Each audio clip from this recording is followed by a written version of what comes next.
For 30 years, I worked as a cleaner in the same office building. Every morning, I arrived before sunrise. I would mop the floors, wipe the glass doors, and empty trash bins before anyone else showed up. Most of them didn't even notice me. Those who did, barely offered a nod. To them, I was invisible. A man in an old uniform, carrying a bucket and a mop. Someone they passed on their way to their air-conditioned offices.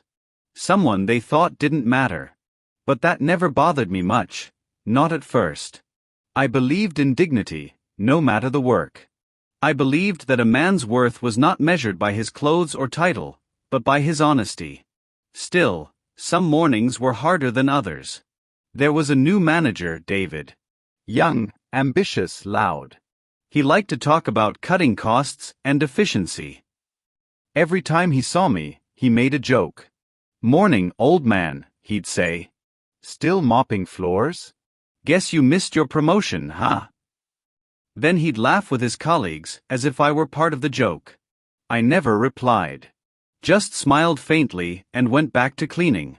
They thought I was poor. They thought I was powerless. What they didn't know was that I owned the very building they worked in. Every floor they walked on, every office they used, every paycheck they earned, all of it existed under a roof that belonged to me. But I kept that secret close. Because sometimes, silence reveals more than words ever could. Back in the early 90s, I was just another young man trying to make a living. I had worked in construction for a few years before an accident left my back weak. I couldn't lift heavy things anymore, so I took a job as a cleaner in a small office. The pay was low, but it was steady. That's where I met George, the owner of the building back then. He was a kind old man. Treated everyone with respect. Every Christmas, he gave each employee a card and a small bonus, even the janitors. One night, he found me working late. I was polishing the marble floor near the elevator. He asked, "Why do you work so hard, son?" I said, "Because someday, I want to own something of my own. A house, maybe. Something no one can take from me." He smiled. "That's a good dream. Keep working with honesty, and you'll get there." Years passed. George retired, and the building changed hands a few times. Each new owner seemed colder than the last. They looked at workers like numbers, not people. But I stayed. I knew the building better than anyone. Its pipes, its wiring, every corner of its walls. I had spent more time there than in my own home.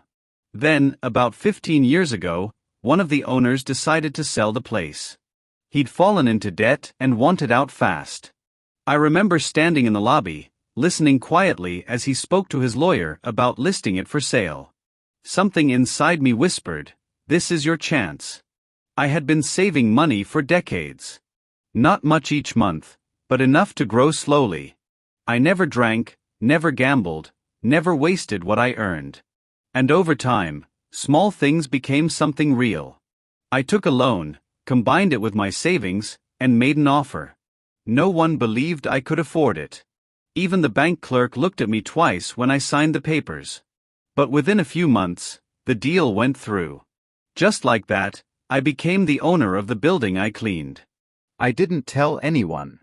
I kept my job as the cleaner, same uniform, same bucket, same routine. Because I wanted to see the world from both sides, as the man holding the mop, and the man holding the deed. Years rolled on. New tenants came, new faces appeared, and the company that rented the top 3 floors became the biggest client. That's where David came in, the new operations manager. From the day he arrived, he had a way of making people feel small. Especially those who worked beneath him. He once told a receptionist, "People like janitors are replaceable. You can train a monkey to mop." He said it loud enough for me to hear. The receptionist looked embarrassed, but she didn't say a word. Nobody ever did. Because in offices like that, fear ruled more than fairness. Every month, David would find some reason to cut down cleaning hours or complain about efficiency. He'd talk about saving company money, but really he enjoyed control, making others bend. Once, during a company party, Someone spilled wine on the carpet.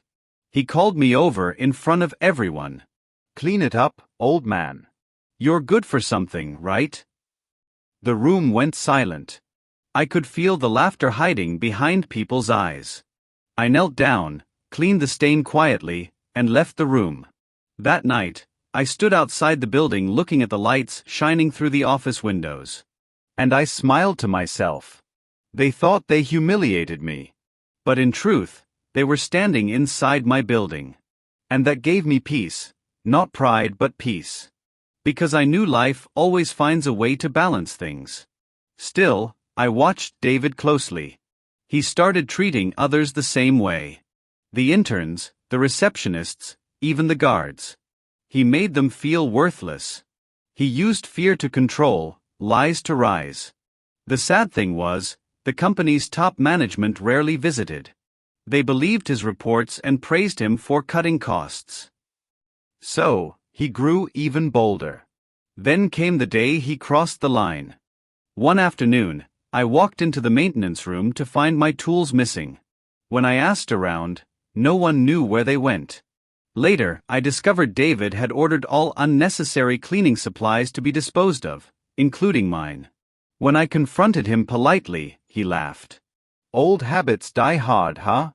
Maybe it's time you retire. You're too slow for this place." I said nothing. Just nodded and walked away. That night, I took out the building's ownership papers from my drawer at home. My name, written clearly, Michael Turner. I thought about how long I'd waited, how long I'd stayed silent. And I realized, silence doesn't always mean weakness. Sometimes, it's patience preparing for the right moment. 2 weeks later, David received a notice. The company's lease was due for renewal. They had been late on payments for 3 months. He panicked. The building owner, me, had the right to terminate or renegotiate the lease. But of course, he didn't know that. So, he scheduled a meeting with the owner. When the day came, he arrived early, wearing his best suit. I was already in the conference room, sitting at the head of the table, dressed in plain clothes. He didn't recognize me at first. He looked around and said, "I'm here to meet Mr. Turner, the owner." I smiled. "You already have." He blinked. "What?" "I'm Michael Turner," I said softly. "The cleaner you've been mocking for years." He froze. His jaw tightened. "You're joking." I handed him the documents. "This building, including your office, belongs to me." The silence that followed was almost peaceful. He tried to speak, but no words came out. Just a faint stammer. I leaned back and said, "I've watched how you treat people. How you use fear to build power.